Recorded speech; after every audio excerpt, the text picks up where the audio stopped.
네, 말씀 봅니다. 출애굽기 16장 13절에서 20절까지 13절에서 20절까지입니다. 제가 읽겠습니다. 저녁에는 메추라기가 와서 진에 덮이고 아침에는 이슬이 진 주위에 있더니 그 이슬이 마른 후에 광야 지면에 작고 둥글며 서리같이 가는 것이 있는지라 이스라엘 자손이 보고 그것이 무엇인지 알지 못하여 서로 이르되 이것이 무엇이냐 하니 모세가 그들에게 이르되 이는 여호와께서 너에게 주어 먹게 하신 양식이라. 여호와께서 이같이 명령하시기를 너희 각 사람은 먹을 만큼만 이것을 거둘지니 곧 너희 사람 수요대로 한 사람에게 한 오멜씩 거두되 각 사람이 그의 장막에 있는 자들을 위하여 거둘지니라 하셨느니라. 이스라엘 자손이 그같이 하였더니 그 거둔 것이 많기도 하고 적기도 하나 오멜로 되어본 적 많이 거둔 자도 남음이 없고 적게 거둔 자도 부족함이 없이 각 사람은 먹을 만큼만 거두었더라. 모세가 그들에게 이르기를 아무든지 아침까지 그것을 남겨두지 말라 하였으나 그들이 모세에게 순종하지 아니하고 들은 아침같이 두었더니 벌레가 생기고 냄새가 난지라.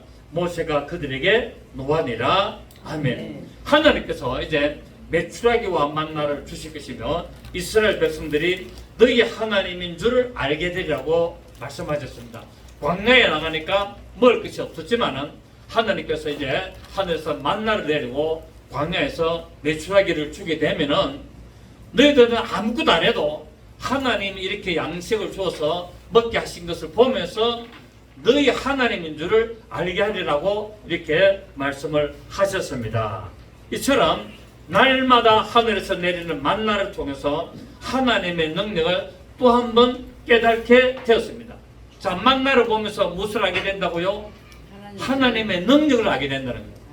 메추라기가 내리는 것을 보면서 무엇을 알게 된다고요? 하나님의 능력을 알게 된다는 것을 말씀하고 있습니다. 하지만 인간이란 어려운 일이 있을 때마다 하나님을 원망하게 됩니다. 고린도서 10장에 보면은 이스라엘 백성들이 광야에서 하나님을 원망하다가 어디에 들어가지 못했다? 가나안 땅에 들어가지 못했다라고 고린도전서 10장에서 분명히 기록을 하고 있습니다. 하나님이 하늘에서 만나를 내리고 메추라기를 주는 것임에도 불구하고 자기 마음이 안 맞으면 원망한다는 거예요. 이게 사람의 뭡니까? 속성, 제 본성을 가진 인간의 모습임을 우리는 성경을 통하여 눈에 잘 볼 수 있습니다. 이것이 그리고 또 인간의 한계임을 잘 보여주고 있습니다.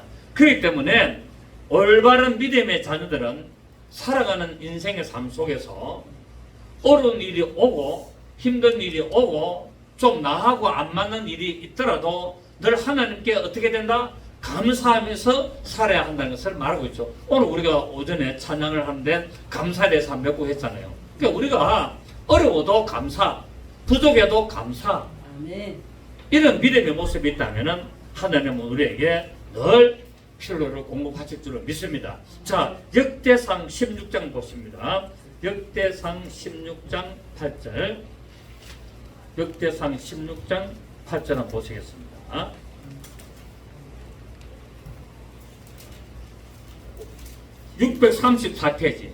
(634페이지) 역대상 16장 7절 8절을 보면은 그날에 다윗이 아삽과 그의 형제를 세워 먼저 여호와께 뭐하게 한다? 감사하게 하여 이르기를 시작. 너희는 여호와께 감사하며 그의 이름을 불러 아뢰며 그가 행하신 일을 만민 중에 알릴자다. 그에게 노래하며 그를 찬양하고 그의 모든 기사를 전할지어다. 그의 성호를 자랑하라. 여호와를 구하는 자마다 시작. 마음이 즐거울지어다. 하나님을 찾는 자마다 뭐하게 된다고요? 마음이 즐겁다는 거예요. 하나님을 어떻게 찾다? 감사함으로. 하나님의 궁전에 감사함으로 들어가고 하나님께 감사함으로 찬양하고 하나님의 이름을 높이고 하나님 하신 일을 만민 중에 알게 하면은 항상 그의 마음에 하나님을 감사하는 마음으로 즐거워하게 될 것이라고 말씀을 하시고, 또 에베소서 5장 20절에는 범사에 우리 주 예수 그리스도 이름으로 항상 아버지 하나님께 감사하라. 자, 하나님 아버지께 감사를 어떻게 하라고요? 항상 해라는 거예요. 우리 주 예수 그리스도 이름으로 범사에 항상 아버지 하나님께 감사를 하라고 말씀을 하고 있습니다. 자, 이처럼 하나님은 감사를 하는 그 조건으로 하나님은 이제 만나를 내리는데, 만나가 언제 내렸다고요? 밤에 내렸다고 이야기합니다. 지금 출애굽기는 약간 정확하게 이야기는 안 했습니다만, 우리 민수기 11장을 보겠습니다. 민수기 11장을 보시면 213페이지, 구약성경 213페이지, 민수기 11장 4절에서 9절까지 한번 읽겠습니다. 그들 중에 섞여 사는 다른 인종들이 탐욕을 품으며 이스라엘 자손도 다시 울매르되 누가 우리에게 고기를 주어 먹게 하라. 우리가 애굽에 있을 때는 값없이 생선과 오이와 참외와 부추와 파와 마늘 먹은 것이 생각나거늘 이제는 우리의 기력이 다하여 이 만나 외에는 보이는 것이 아무것도 없도다 하니, 시작. 만나는 아씨와 같고 모양은 진주와 같은 것이라. 백성이 두루다니며 그것을 거두 맷돌에 갈기도 하며 절구에 찢기도 하고 가마에 삶기도 하여 과자를 만들었으니 그 맛이 기름 섞은 과자만 같더라. 시작. 밤에 이슬이 진정이 내릴 때 만나도 함께 내렸더라. 자, 만나가 언제 내렸다고요? 자, 만나라는 뜻이 뭐냐? 만나라는 말은 우리가 얼른 들으면 우리나라 말로 하면은 만나, 맛있다, 만나. 시어자가 들어가는 만나도 될 수 있고, 또 만나 안 만나 할 때 틀렸나 만나 할 때도 만나 또 수도 있고, 또 많다 작을 때 많다 이런 의미도 있지만은 그 의미가 아니고, 이게 만나라는 말은 무슨 말이냐면은 이것이 무엇이냐라는 의미입니다. 그래서 정확하게 우리나라 성경에는 만나야 되지만 정확하게는 뭐냐면 만후라는 단어입니다. 만후라는 단어인데, 이걸 우리나라 성경에서 번역하면서 만나라고 번역을 했죠. 그래서 이제 이걸 따라서 만나 교회도 있고 또 여러 그런 교회가 있는데 정확하게는 만후.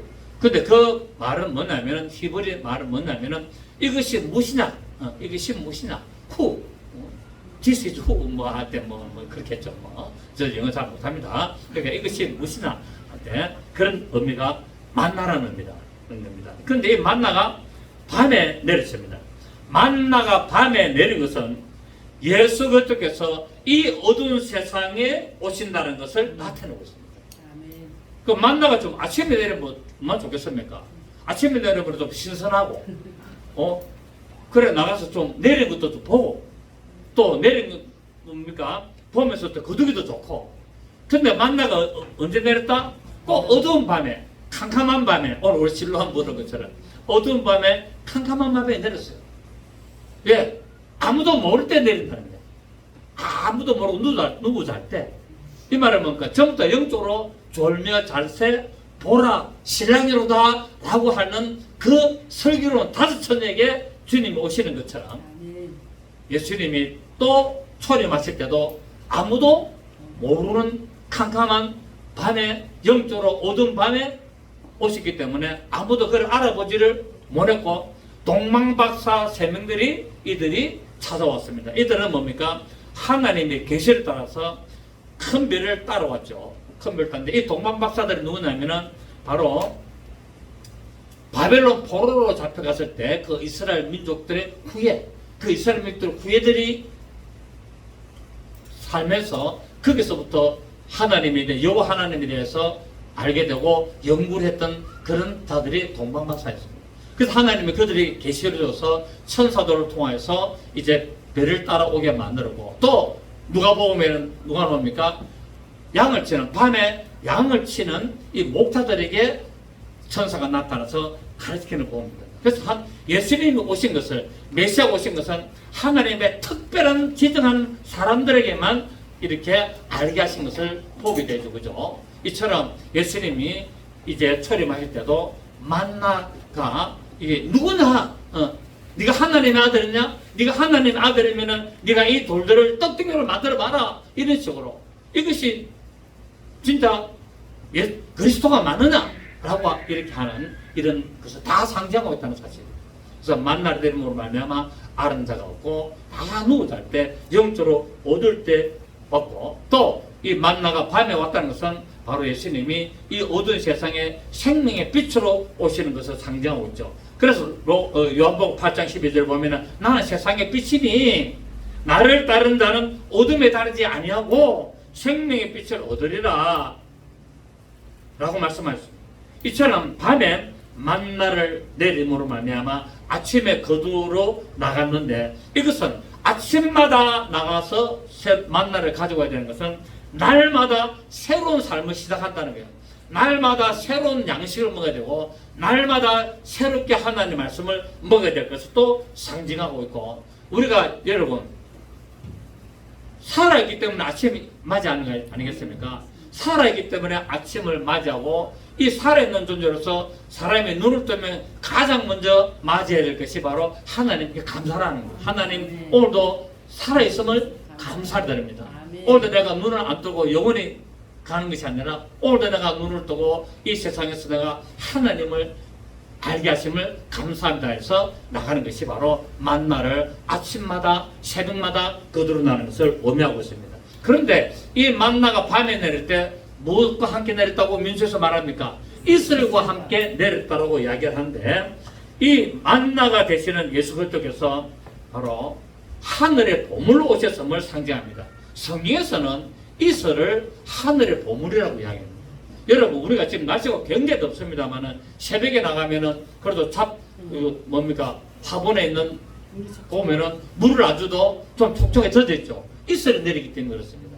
그 때문에 물을 안 줘도 이 들판에 있는 이 꽃들이나 이런 식물들이 밤에 내리는 이슬 때문에 살아갈 수가 있는 겁니다. 이것처럼 이슬은 하늘에 뭐라고요? 보물이다. 그런데 예수님이 바로 하늘의 보물로 오셨다는 것을 상징하려고 만나가 내릴 때 이슬도 함께 내렸다고 민수기 11장에서 그렇게 말씀을 했습니다. 자, 그래서 성경 구절을 몇 구절 찾아보겠는데, 신민기 33장을 봅니다. 신민기 33장. 신민기 33장 13절입니다. 신민기 33장 13절. 구약성경 317페이지. 시작. 요셉에 대하여는 이랬을 때 원하건대 그 땅이 여호와께 복을 받아 하늘의 보물인 이슬과 땅 아래에 저장한 물과 태양이 결실하게 하는 산물과 이렇게 말합니다. 그러니까 하나님께 복을 받은 땅은 어떤 땅이냐? 이슬이 내리는 땅이다. 결국 여호와께 복을 받아 하늘의 보물인 이슬과 땅 아래에 저장한 물과, 그러니까 이 땅에 살아가는 데는 반드시 뭐가 있어야 된다? 물이 있어야 된다. 물이 있는데 저장한 물이 있고 하늘에서 내리는 이슬이 있어야 된다. 그 하늘에 내리는 이슬은 뭡니까? 하나님이 주시는 복이라고 성경은 말씀을 하고 있죠. 또 시편 133편을 봅니다. 시편 133편을 보시면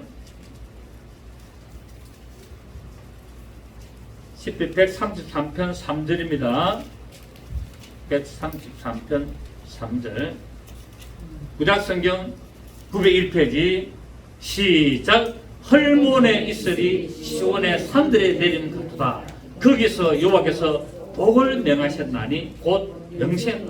헐몬의 이슬이 이제 시온의 산들에 내렸다는 거예요. 그러니까 하나님의 영생의 복이 계속 이슬로 내리는 것을 말하고 있어요. 그럼 우리에게도 뭡니까? 우리에게도 이슬이 내려야 돼요. 이슬이 내릴 때 어떤 이슬? 하나님의 영생의 복이 내려야 된다.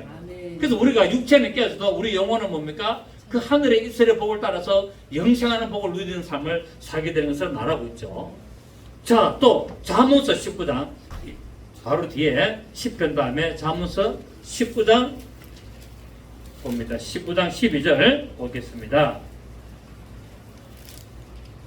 잠언서 19장 11절 12절. 노하기를 더디하는 것이 사람의 설교. 그러니까 화를 확 이렇게 웃음 이야기 들으면 마음이 안 맞다고 화를 빡 내는 것은 뭡니까? 어리석은 사람이라는 거예요. 화를 안 내고 딱 기다리는 것은 뭐라고요? 슬기로운 사람이라는 거예요. 그러니까 이 어떤 우리가 살아가면서 상대방이 어떤 이야기를 하든지 무슨 옆에 사람이 좀 기분 거슬리는 이야기 하더라도 무엇이라고 하기를 하지 말고 잠깐 어떻게 잠깐 숨을 한번 꿀꺽 참고 한번 생각해 봐라. 그런 자가 어떤 자다고요? 설교자. 왕의 노하기를 더디하는 것이 사람의 설교, 허물을 용서하는 것이 자기의 영광입니다. 시작. 왕의 노함은 사자의 부르짖음 같고 그의 은택은 풀 위에 이슬 같다. 하나 왕의 은택은 뭡니까? 풀 위에 이슬 같다라고 이야기합니다. 여러분 이슬 내리면 어디서 맺힙니까? 풀 위에 맺히다는. 땅은 흡수해 가지고 사라지지만은 풀을 보면 어떻습니까? 이슬이 몽글몽글 맺혀가 있는 것을 아시나요, 여러분? 그래서 이슬은 어디에 내린다? 풀에 내린다. 그럼 풀이 뭐냐? 그럼 이슬이 풀에 내릴 줄 모르나? 알고 있다. 그러면 성경에서 왜 이런 말을 이슬이 풀에 내린다고 꼭 이런 식으로 이야기를 하고 있느냐? 왕의 은택을. 풀은 성경에서 누구를 말합니까? 육체를 말한다는 거예요. 풀은 무엇을 말한다? 사람의 육체를 풀이라 그렇다고 하고 있습니다. 자, 우리 봅니다. 이사야 40장 6절. 이사야 40장 6절입니다. 이사야 40장 6절. 1014페이지 1014 페이지 1014 40장 6절. 말하는 자의 소리에 이르되 외치라. 대답하되 내가 무엇이라 외치리까 하니 시작. 이르되 모든 육체는 풀이요 그의 모든 아름다움은 들의 꽃과 같으니 풀은 마르고 꽃이 시들면 여호와의 기운이 그 위에 불미라. 이 백성은 실로 풀이로다. 풀은 마르고 꽃은 시드나 우리 하나님 말씀은 영원히 서리라 하라. 그러니까 우리 육체가 뭐라고요? 풀이다. 그런데 이 풀 중에 꽃이 핀다는 거야. 꽃이 피는 꽃도 풀도 있고 꽃도 안 피는 풀도 있는데 우리는 대부분 꽃이 안 피는 풀이에요. 근데 이제 대통령을 했다든지 부산시장을 했다든지 국회의원을 하면은 그 풀은 어떤 풀입니까? 꽃이 피거든. 그 풀 중에서도 꽃이 피는데 그 꽃은 얼마 간다? 한무 11호. 10일 가면은 꽃 떨어지잖아요. 그러니까 꽃 폈다고 자랑하지 말라는 거야. 길어봐야 10일. 그런데 하나님의 이 은택이 어디에 내린다고요? 풀. 우리 인간은 육체에 내린다는 거예요. 그 하나님의 은택이 우리 육체에 내리니까 우리가 살아갈 수 있고 우리가 영광을 들을 수 있지만 그러나 이 풀은 어찌 된다? 시들고. 자, 7절에 보십시오. 이 풀은 마르고 꽃이 시드는 것들 바로 여호와의 기운의 거유구나. 하나님의 기운을 불어버리면은 꽃도 시들고 풀도 시들고 다 떨어지고 별 볼일 없다. 그래 인생아 까불지 말라는 거예요. 화도 내지 말고 좀 남의 허물도 용서해주고 그렇게 사는 것이 하나님의 뜻이지 무시라고 하냐고 버럭하냐고 그렇게 하지 말아라. 풀은 뭐라고요? 풀은 마른다. 꽃은 뭐 한다고요? 10일간 지나가면은 시든다는 거예요. 결국 하나님의 말씀만이 영원하다. 8절에 풀은 마르고 꽃은 시드나 우리 하나님의 말씀은 시작 영원히 서리라. 이 하나님의 은택이 우리에게 내려야만이 우리가 인생을 살아가는 동안에 우리의 삶 속에 하나님의 영광이 나타나고 하나님의 복이 임하는 것을 알 수가 있습니다. 자, 우리 한 구절만 더 볼까요? 호세아 14장 호세아 14장 1269페이지 호세아 14장 5절 1269페이지입니다. 호세아 14장 5절 내가 이스라엘에게 뭐와 같아? 이슬과 같아. 내가 이스라엘의 이슬과 같으리니 그가 백합화같이 피겠고 그러니까 하나님이 이슬을 내리면 이스라엘이 뭐 한다고요?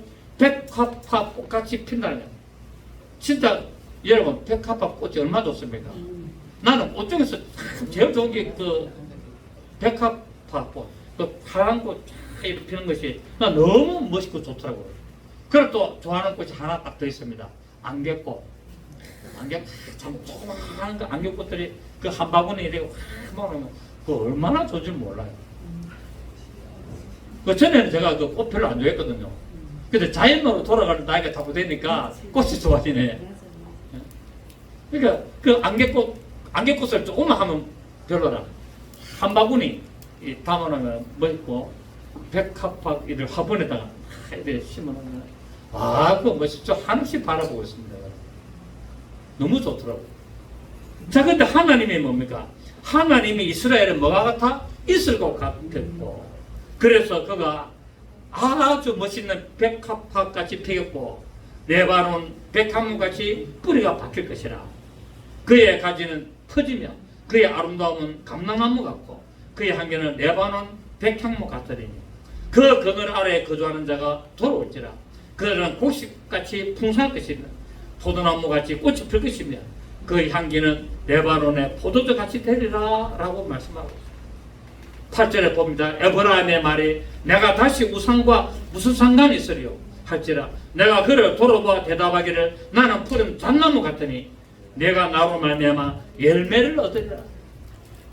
우상하고 나하고 무슨 관계 있나? 오직 나는 하나님 뿐이다 이 말이에요. 오직 하나님의 뿐이다라고 고백하기 때문에 하나님 말합니까? 너는 열매를 얻으리라 라고 말하고 있습니다. 곧 뭡니까? 복을 받을 것이다. 열매를 맺고 꽃이 피고 백합화같이 꽃이 피고 정말 레바논의 백합물같이 나무가 뿌리를 땅에다가 박아도 흔들림 없을 것이다 라고 말씀을 하고 있습니다. 여러분, 이런 믿음의 삶이 되기를 예수님은 축복합니다. 그렇습니다. 이런 우리가 금방 찾았던 몇 구절 성경 구절을 보면은 하나님의 은혜가 있는 곳에는 반드시 이슬이 내리고 이슬이 내림으로 말미암아 엄부의 권세가 이기지 못한다는 것을 알 수가 있고, 하나님의 이슬이 내린 곳에는 반드시 축복의 역사가 일어나고 열매가 있게 되고 가지가 퍼져나가며 하나님의 영광을 나타내는 삶을 살 수가 있습니다. 그렇기 때문에 이 어둡고 메마른 혼란한 영적인 세상에 하나님의 이 은택이 있을 은혜의 이슬로 적셔서 하나님의 충만한 복을 누리시기를 예수 이름으로 축복합니다. 자, 그렇다면 어떻게 해야 이 은택을 누리고 이슬을 받을 수가 있느냐? 날마다 아침에 신선한 이슬과 함께 만나가 내리도록 예수님을 묵상하고 말씀을 묵상해야 된다는 사실이에요. 말씀을 묵상하십시오. 말씀을 묵상하시고 한마디라도 하나님 오늘 이 말씀이 저에게 양식이 되게 하십시오. 이런 믿음의 고백으로 나간다면 하나님의 은혜 이슬이 그 위에 내릴 줄을 믿습니다. 자, 그리고 만나가 밤에 내렸는데 무엇과 함께 내렸다? 이슬과 함께 내렸는데 어느 곳이 내렸냐? 만나가 아무데나 내렸냐? 광야가 얼마나 넓습니까? 근데 그 광야에 밤에 내리고 그 밤에 내리는 그 만나에 이슬과 함께 내렸는데 그 지역이 어디냐면은 이스라엘이 텐트를 치고 있는 진에 내렸다는 거예요. 그리고 진 밖에는 내렸다 안 내렸다? 진 밖에는 별로 안 내렸다는 거예요. 이스라엘 백성들이 거주하는 곳에 이 진이 내렸어요. 만나는 다른 곳이 아니라 바로 이스라엘 백성들이 생활하는 곳, 진 주위에 내렸습니다. 진이란 말은 오늘날 하나님의 자녀들이 있는 곳도 곧 뭡니까? 교회를 의미하고 있습니다. 교회에 뭐가 내린다고요? 하나님의 이슬과 함께 만나가 된다. 그러니까 주일날 와서 뭐 해야 된다고요? 선포되는 하나님의 말씀을 먹으라는 거예요. 여기에 이 선포되는 하나님의 말씀이 여러분에게 양식으로 만나가 되어서 나갈 때 뭐가 함께 간다? 하늘의 복인 이슬이 함께 여러분에게 간다라고 말씀하기 때문에, 그래서 예수님이 내가 뭐라고요? 나는 이 땅에 생수로 왔다라고 이야기하잖아. 생수요, 또 뭡니까? 생명의 빛이요, 나는 양식으로 먹을 생명의 떡으로 왔다. 그래서 예수님은 생명의 떡이요, 생수의 강이요, 그분이 이런 우리에게 은혜를 주시고 축복을 주시는 하나님의 말씀으로 오셨다는 것을 알 수가 있습니다. 그래서 예수 그리스도의 몸된 교회에 거하지 아니하고 자기 욕심대로 인생을 살고 그렇게 하나님을 대적하고 믿음생활을 하지 않으면 하늘의 이슬이 끊어질 것이라고 경고를 하고 있습니다. 여러분 예수 믿기 이전의 삶을 한번 돌이켜 보십시오. 그리고 예수 믿고 난 이후에 지금까지 삶을 보시면, 물론 내가 특별히 뭐 생활적으로 아직까지 경제적인 어떤 돈을 많이 벌이고 큰 복을 받았지는 않지만은 여러분의 마음은 어떻습니까? 하나님의 복이잖아요. 아멘. 여러분의 영혼에는 하나님의 복이 있는 거예요. 이전에는 뭡니까? 염려, 근심, 걱정, 불안, 어떻게 살고 무엇을 하며 살고 앞으로 내가 어찌 될 것이냐 이런 염려와 근심과 걱정이 내가 죽으면 뭐 되고 죽게 되면 끝나겠나 아니면 혼백이 되어서 내가 구천을 떠들어 다녀가지고 내가 나중에 자식이 제사를 지내면 거기다가 와서 내가 제사밥 먹어야지 그래가지고 아들을 낳으라고 그렇게 몸부림치느냐 아니면 뭐 아니냐 뭐 이런 등등등등 그런 염려 근심 걱정이 없습니다. 아멘. 나 우리 아들 둘이 있는데 장가를 안 가. 나는 좀 손자를 한번 안아보고 싶은데 안 가. 그럼 뭐 안 가면 할 수 없지 뭐. 그럼 이제 내 대가 끊깁니까 안 끊깁니까? 우리 자식 아들 2명 밑으로는 이제 결혼 안 하면은 이제 끊기는 거냐. 근데 옛날에는 왜 대를 이으려고 그렇게 한줄 제사밥 먹으러 다 오려고. 근데 지금은 우리는 예수 믿기 때문에 그런 관계 있다 없다? 아무 관계 없다. 뭐 제사밥하고 아무 관계 없어. 대가 아니면 못해. 또 우리 뭐 내구에 뭐 형님도 있고 뭐 큰형 돌아가실 때만은 둘째도 있고 또 조카들도 다 뭡니까 종손들 낳고 뭐 우리 가족에서 내 집계에서 안 넣어도 우리 총독 김책 되는 이거 가는 거야. 길영자 넓어졌자 우리 김영호 우리 아버지 길영자 넓어졌자 우리 어머니 조중기 그 대가 개교가면 되지 뭐 꼭 내 밑에서 나와야 되나? 왜요? 예수 믿기 때문에. 우리는 죽고 나면 어찌 된다? 천국 가기 때문에. 아무 염려하지 마시기 바랍니다. 아멘. 아무것도 없다. 나는 아들 안 낳고 딸만 있는데 집사람 괜찮습니다. 아멘. 이게 우리 믿음의 자세라는 거예요. 아멘. 왜? 우리는 오직 하나님만을 바라보고 간다. 하나님만이 나의 인생의 목표이기 때문에. 나머지 삶은 뭡니까? 하나님이 알아서 하실 거고 내 자식들을 어찌 되겠나? 그건 하나님이 알아서 하실 거예요. 왜? 자식들이 믿음 생활 잘하면 하나님 복을 주실 것이고 아멘. 믿음 생활 잘 안 하면 지 노릇대로 살아가면 되고 하나님을 잘 안 섬긴다고 하나님 막 저주하고 그런 건 아니잖아요. 그때는 어찌 됩니까? 지가 고생하면서 살아가야 돼요. 지 손의 수고대로 지가 노력한 대로 그래야 지가 먹고 살아가. 근데 하나님을 잘 섬기고 믿음 생활 잘하면 하나님이 도와주셔. 아멘. 아멘입니까? 똑같이 손에 수고를 하고 노력을 하고 애를 쓰고 땀을 뻘뻘 흘리고 하지만은 하나님을 잘 섬기고 믿음 생활 잘하면 하나님이 도와주시는 거예요. 아멘. 스포트 해준다는 거예요. 근데 하나님을 섬기지 않고 지게 노력으로만 살려고 한다면은 하나님은 뭐랍니까? 네 노력대로 살아라는 거예요. 그게 인생이에요. 오늘 정심을 우리 삼겹살 이렇게 어제 우리 아래 우리 조 목사님이 이렇게 가서 사왔는데 우리 장명식 집사님이 그 땀 팍 흘리고 얼마나 덥습니까? 그 고생하면서 그것도 우리 동의하는 교회 정심 대집회라고 가서 삼겹살도 이렇게 사가 보내고 오늘 여러분 맛있게 드시기 바랍니다. 그러니까 하나님이 믿음 생활하면서 교회를 섬기니까 하나님 복 주실까 안 주실까? 주시겠죠. 땀을 뻘뻘 흘리면서 하지만은 하나님은 그 손을 다 또 일거리를 계속 붙여주시는 거예요. 아멘. 아멘. 일거리를 붙여주시는 계속 일거리를 붙여서 마누라 조목사 생활하는데 지장 안 가도록 다 해주시는 거예요. 이 하나님의 은퇴가 아니고 무엇이겠습니까? 여러분 믿음 생활 잘하십시오. 그러나 믿음 생활 잘한다고 내가 아무것도 안 하면 된다? 아니에요. 믿음 생활 잘해도 내가 할 거는 열심히 노력하고 최선을 다하고 땀을 뻘뻘 흘리고 그렇게 해야 돼요. 그럴 때 하나님은 뭡니까? 도우는 손길을 붙여주시는 거예요. 아멘입니까? 도우는 손길을 붙이는 거예요. 가만 나는 교회 장로네 나는 신앙생활 잘하네 나는 교회 가기 때문에 아무것도 안 해. 가만 집에 들어놓고서 안방에서 에어컨 틀어놓고 이불로 누워있으면 날파리만 들어갑니다. 노력할 거는 노력해. 그때 우리는 최선을 다하고 노력하면 하나님이 먹을 것, 입을 것을 공급해 주신다. 아멘. 아멘. 돕는 자를 통해서 공급해 줍니다. 여러분 저도 노력합니다. 저도 얼마나 최선을 다해서 노력한 줄 아세요? 제가 직업이 뭡니까? 목사 아닙니까? 목사 뭐 해야 됩니까? 성경 보기다. 더운데 땀 흘리면 또 성경 보기. 여러분은 나가서 일을 하지만 나는 또 내 나름대로 일을 하는 거예요. 어떤 일? 성경 보고 연구하고 설교 준비하고 이것도 하는 거예요. 그것도 청소도 하고 교회 관리하고 손바닥만한 교회만 관리하고 모기 한 마리도 있으면 잡아가지고 주일날 여자분들도 다리 종아리 이쁜 종아리에 안 물도록 모기도 잡고 불편 안 하도록 아침에 나가지고 향수도 좀 뿌리고. 이거요, 이것도 여러분 신경 써가 해야 됩니다. 이거 그냥 하는 게 아니에요. 여러분은 그냥 앉아있지만 제 나름대로 관리를 다 해요. 관리 안 하면 엉망된다니까. 그 속기를 하나님이 뭐 한다? 보고 주시는. 하나님 다 보고 계세요. 이 내 종이 게으르고 악한 종이나 착하고 충성된 종이나 아니면 악하고 충성된 종이나 게으르고 충성하냐 뭐 등등등 다 보고 계시죠. 여러분 말씀을 붙들고 가십시오. 그런데 만나가 어디에 내렸다고요? 진에 내렸다라고 말하고 있습니다.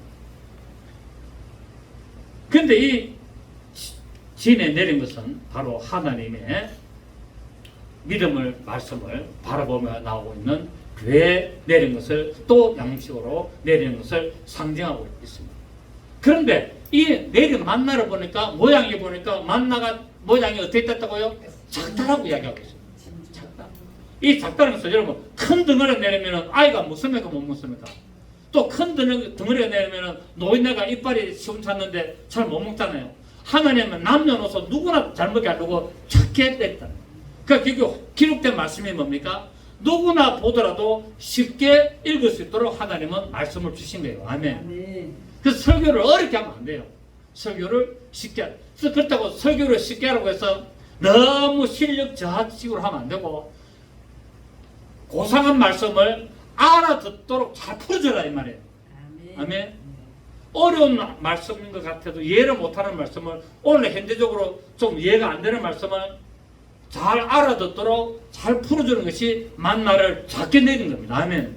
작다는 말은 누구든지 어린아이든지 노약자든지 입이 작은 자든지 먹기 힘든 자든지 이빨에 좀 빠져가지고 털리 한 분든지 누구든지 다 먹을 수 있도록 하나님의 이렇게 만나가 작다라는 것을 말하고 있고 또 두 번째로 만나가 작았다는 말은 그분은 겸손한 모습으로 오셨다라고 말씀을 하고 있습니다. 그래서 마태복음 11장 29절에 보면 나는 마음이 온유하고 겸손하니 나의 멍에를 메고 배우라. 그리하면 너의 마음이 힘을 얻으리니 내 멍에는 쉽고 가벼움이라. 예수님을 따라하는 것은 쉽고 가볍다라고 말하고 있습니다. 신앙생활 어려운 게 아니에요. 자 여러분 동행하는 교회에서 여러분 신앙생활 좀 오래 하셨는데 어렸습니까? 황희수 집사님 나하고 같이 신앙생활 하는데 되게 어렵나? 쉽죠 그죠? 설교가 막 되게 어려워가지고 무슨 말인지 도저히 모르겠고 신학적으로 막 무슨 막 그렇습니까? 아니면 다 알아듣습니까? 못 알아듣습니까? 다 알아듣어요. 신앙생활은 어려운 게 아니에요. 하나님의 말씀 받는 것은 어려운 게 아니에요. 저 오셔서 몇 주 안 됐는데 하나님 말씀 어렵습니까? 안 어렵죠 그죠? 쉽죠? 옆에 찾아주는 것도 얼마나 더 쉽습니까? 저는 믿음이 잘한다고 이 무거운 하나님 말씀을 쉽게 설명해 줄 때 주일마다 이 더운 날씨에 온다는 겁니다. 내가 볼 때 믿음의 승리할 사람입니다. 아멘. 우리 박수 한번 치십시오. 그러므로 예수 그리스도께서 태어나실 때 그분은 겸손한 모습으로 오시려고 어디에 태어나셨다? 왕궁에 태어나지 아니하시고 짐승의 구유에, 구유란 말은 먹이통, 짐승의 먹이통에서 태어났다. 그 짐승의 먹이통에다가 해산을 해가지고 거기다 눕혀놨잖아요. 그래서 그 분은 뭡니까? 나는 겸손하고 온유하다. 나의 멍에를 메고 내게 배워라. 이 말은 뭡니까? 너희도 나처럼 겸손하고 온유해라 이 말이에요. 무시하고라고 짜증내고 화내지 말고 온유하고 겸손해라라고 말씀을 하고 있습니다. 만나가 작다는 것은 예수 그리스도께서 누구에게나 합당하고 먹기 좋은 양식이고 또 누구나 부담 없이 만날 수 있고 그렇게 겸손한 모습으로 교제할 수 있음을 알 수가 있습니다. 그렇기 때문에 하나님은 예수 믿을 자 안 믿을 자를 구분해가 내린 것이 아니라 하나님은 누구든지 만나를 먹을 수 있도록 내어오셨다는 사실입니다. 자 사도행전 우리 2장 봅니다. 사도행전 2장 보시면 사도행전 2장 37절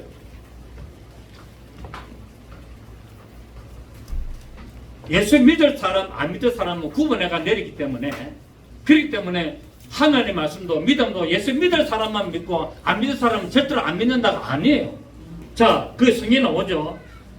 사도행전 2장 37절 그들이 이 말을 듣고 마음에 찔려 베드로와 다른 사도들에게 물어 이르되 형제들아 우리가 어찌할까. 복음을 듣고 베드로가 전하는 하나님의 말씀 예수님의 말씀을 듣고 마음에 팍 찔려서 그래가지고 뭐라 그럽니까? 형제들아 우리가 어찌해야 되겠노? 이렇게 하니까 베드로가 이르되 너희가 회개하여 각각 예수 그리스도 이름으로 세례를 받고 제사함을 받으라. 그러면은 성령의 선물로 받으리니 시작. 이 약속은 너희와 너희 자녀와 모든 먼데 사람 곧 주 우리 하나님이 얼마든지 부르시는 자들에게 하신 것입니다.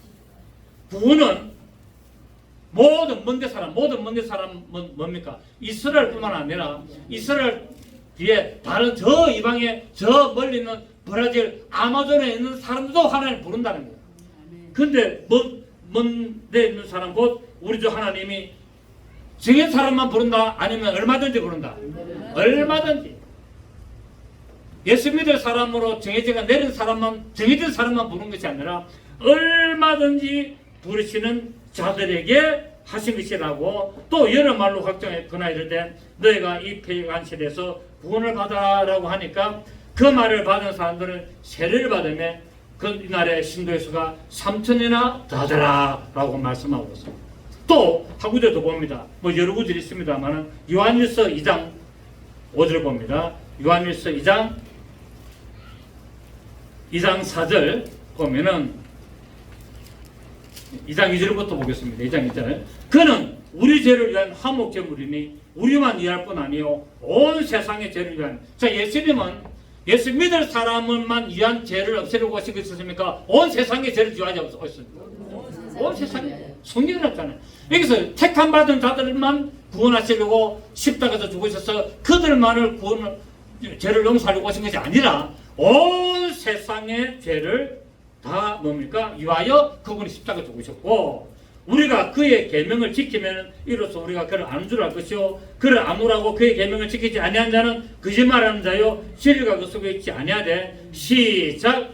누구든지 예수 믿을 자 누구든지 그의 말씀을 지키는 자는 하나님의 사랑이 참으로 그 속에서 온전하게 되었나니 이로써 우리가 그의 안에 있는 줄 아나니 그의 안에 산다고 하는 자는 그가 행하신 대로 자기도 행할지니라. 누구든지 온 세상의 죄를 없애시는 그 예수님을 누구든지 믿고 나오면 다 구원받는다는 거예요. 얼마든지 구원받고 누구든지 구원받고 모든 먼데 사람 다 구원받는다고 말씀을 하고 있습니다. 우리 예수님은 이런 믿음의 모습으로 오셨습니다. 또 이 만나가 작았고 두 번째는 만나가 네모지다 둥글다. 동그랗게 내렸다는 거예요. 동그랗게. 만나가 밤에 내렸는데 이슬과 함께 내렸고 시내 내렸는데 그것을 거들고 가보니까 아주 작았고 동글동글하더라. 자, 그래서 만나가 둥글다는 것은 영원하다는 것을 상징합니다. 둥글다는 게 영원하다는 것.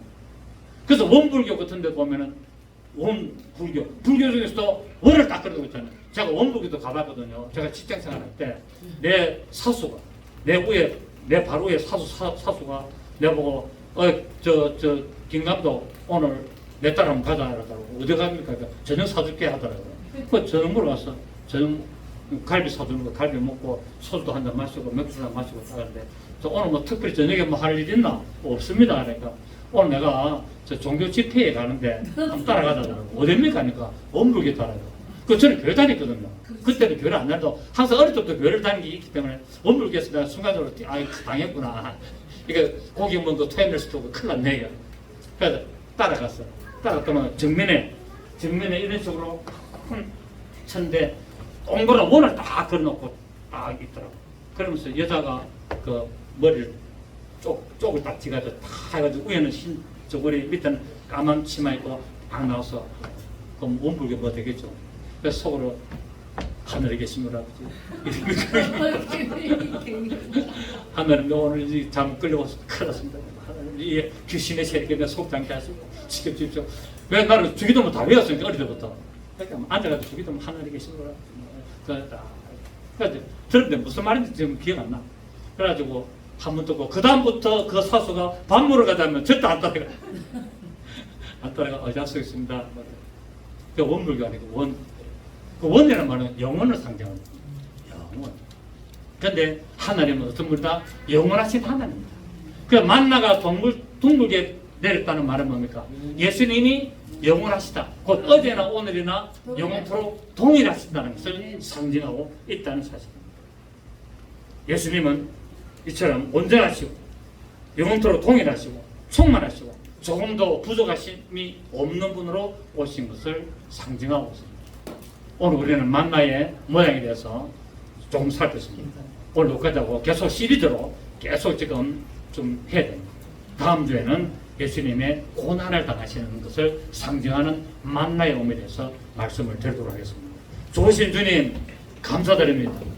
만나가 하늘로부터 내렸는데 그 만나는 바로 예수 그리스도이심을 상징했다는 것을 우리가 알고 있고, 그 만나는 캄캄한 밤에 어두운 밤에 새벽을 찾아 떠나는 바로 그 시간에 내린 것을 또 알고 있습니다.